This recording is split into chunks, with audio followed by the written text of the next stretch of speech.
In the remote northwest region of Ivory Coast, a dark and hidden trade thrives, despite its grim nature being punishable by law. Known as organ trafficking, this illicit trade revolves around the sale of female genitalia, particularly clitorises, harvested during illegal female genital mutilation, FGM, ceremonies.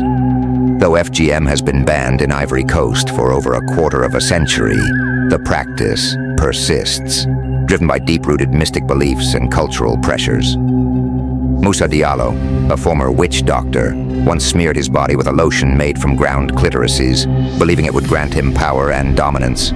This ritual, he claimed, was common among those seeking wealth, influence, or protection from evil spells. The clitorises, cut from girls in secret circumcision ceremonies, were dried, pounded into a black powder, and sold for sums as high as $170, a significant amount in a region where poverty is widespread.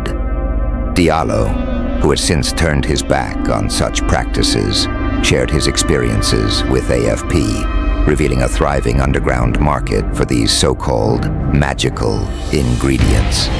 He recalled accompanying the women who performed the excisions into the forests, where they would cut the clitorises, dry them for months, and then sell the powder to those desperate enough to believe in its powers. Despite the law categorizing this trade as organ trafficking, not a single person has been indicted in the Northwest region, where the practice remains shrouded in secrecy. Social workers, researchers, and NGOs struggle to combat FGM and the associated trade, which they believe hinders their efforts to protect girls from this brutal tradition.